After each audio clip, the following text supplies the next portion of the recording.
So what did we learn from Money Moicano's performance last night? Well, first thing we learned was the French Revolution was absolutely atrocious, which I guess everybody can agree with. President Macron is an absolute awful president and a despotic nut job. And we also learned that Paddy Pimblett, Dan Hooker and even Conor McGregor would be absolutely crazy to step foot inside the octagon with Money Moicano right now. Macron, all globalists, all these globalists, they're trying to push a political and corrupt agenda. No shit. So Money Moicano made an absolutely huge impact again last night, and his star is just growing and growing and growing. And when you see him in the aftermath of this fight last night, during the press conference, he's sitting there with the suit, the sunglasses, and he's answering questions so eloquently, on point, with this badass style that he has. You're just like, dude, this is awesome. This is awesome. We all wanted to see this from Money Moicano. In that 155 division at the moment, I think he's on a 5/6 win streak. This guy is legit. After what we saw him do last night to Benoit Saint-Denis, you cannot deny that now. Yes, there's talk about title shots, which he absolutely answered perfectly. He was like, you know what? Give me another fight. Give me a Paddy Pimblett. Give me a Dan Hooker. Then we'll talk about a title fight. This guy's doing everything right at the moment. We talk about bad PR all the time. Sean O'Malley, Ian Gary, Israel Adesanya, all these lads. We talk about that terrible PR. Just have a little look at what Money Moicano is doing. He's talking a little bit of patriotism. He's reading a lot of educational books on what authoritarian and totalitarianism is, and obviously he's bringing that into the octagon. He sees that as a way of bringing more fans to him, and it's absolutely working. But besides the character and the online persona that he's building so brilliantly in the last year, we'll say, inside the octagon he's bringing it even harder. In the aftermath of the Merab Dvalishvili versus Sean Sugar O'Malley beatdown, there was a huge controversy about grapplers being boring. And yes, I'm not interested in people shooting in on the leg and trying to hold that there, or trying to pin people onto the fence. Not very entertaining whatsoever. We actually saw it last night in this card with Brendan Allen, a fighter who I really like, who's got really good stand-up, who could have done it against the Muslim lad, but he didn't. He decided to keep shooting for single legs to the point where it was beyond cringe. And of course we had Herb doing his thing again.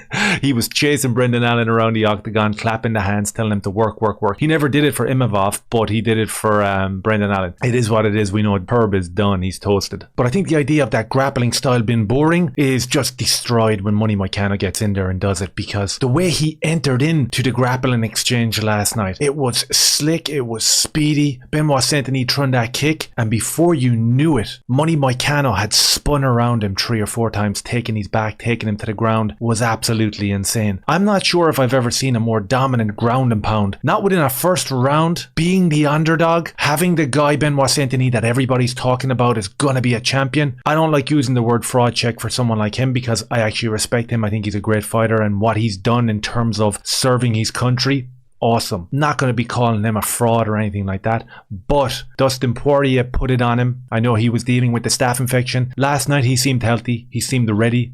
He was on his home turf, and he was going in there against Renato Moicano, who had just been dropped by Jalen Turner, but managed to use his grappling and ground and pound to get the win over him as well, which was absolutely delicious. But I thought Benoit Saint-Denis was going to go in there to try prove a point last night, to say, listen, I ain't no fraud, I ain't no flash in the pan, I'm going to go in there and beat this guy. And honestly, it was one of the worst beatdowns that you'll ever see. Like, that guy's face at the end of round 1 was absolutely done. To be honest with you, the doctor could have stepped in and stopped that right there after round 1. And to see Benoit Saint-Denis come out in that second round, first of all, was crazy, because the eyes were almost closed shut. How could he have seen? And in fairness, he showed some serious heart to go out there, kept it on the feet, did okay in that second round, but eventually the doctor's stoppage came, and Moicano has done it again. He proceeded to do another awesome post-fight speech, calling out everyone that was there, and you love to see it from a guy like him. He really means it. He really wants to go forward. But I guess the surprising thing was, like, the power, the speed, the viciousness, and the mindset to go over there onto enemy territory. Because that crowd in Paris last night was loud. And I know that you have a lot of people, commentators, fighters that visit the Paris arena, we'll call it, saying that it's extremely loud in there. And it's extremely stinking of weed. And you'd expect that because Paris has been overrun because of Macron's politics. And that kind of bleeds into the card itself. Like, I think there was 2 actual French men fighting on it, and they lost.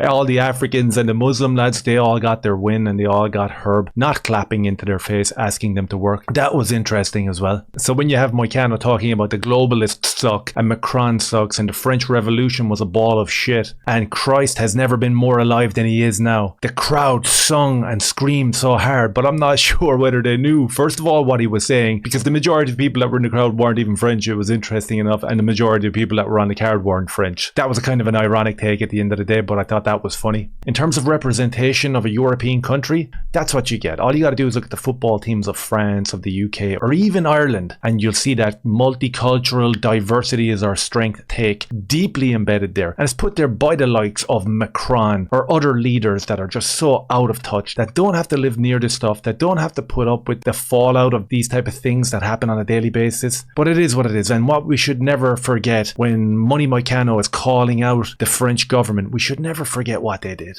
It was Macron that was mandating people to take injections. Otherwise, you couldn't go to a grocery store. You remember that? They were leading the charge when it came to all them totalitarian, despotic attacks on the people. So that should never be forgotten either. So where does Money Moicano go from here? In the aftermath of the fight, we're hearing three names being spoken about over and over again. One reporter asked him about Conor McGregor. He answered it with absolute style and respect, and I thought that was absolutely awesome from Renato Moicano. But it seems pretty clear that his next fight is either going to be Dan Hooker or Paddy Pimblett, and he's had choice words to say about both of them. And even Paddy Pimblett responded last night by putting up a picture of himself on Instagram, replying to Money Moicano saying easy money. And if you actually think about it, that's not easy money for Paddy Pimblett, not whatsoever. I think that that is a disastrous outcome for Paddy Pimblett if he gets inside the octagon with Money Moicano. Dan Hooker, even more so, because at least Paddy Pimblett has somewhat of a ground game. Dan Hooker, absolutely not. But I would love to see Moicano get in there, because I've seen Dan Hooker talk shit about him on the podcast with his girlfriend Israel Adesanya, and for no reason he just doesn't like Moicano, and that's perfectly fine. But I guess inversions like that aren't allowed. You got to be a hater if you don't like other fighters or something.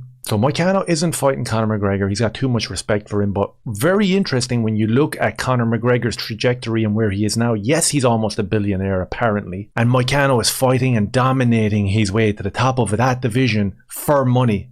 That's where the hunger comes from. These two guys are very similar in age. I think there's something like 10 or 11 months between Moicano and Conor McGregor. Both of them are not young. You know, Moicano is 35, Conor McGregor is 36. There's a huge difference between the way Moicano is holding himself in front of the camera and in the octagon as opposed to Conor McGregor. Over the weekend, we saw Conor McGregor making a fool of himself again. He was chazzed up, he was drunk, he was talking about fighters, he was doing some sort of betting / gaming app promotion or something like that. I don't know what he was doing, but it was mental anyway. Look at the juxtaposition between Conor McGregor, biggest star in UFC, biggest star in MMA, biggest star in the combat world right now, and then we see Money Moicano. He's suited up, he's wearing sunglasses, he is dominating in the octagon as of recently, and he's charging forward talking about important issues.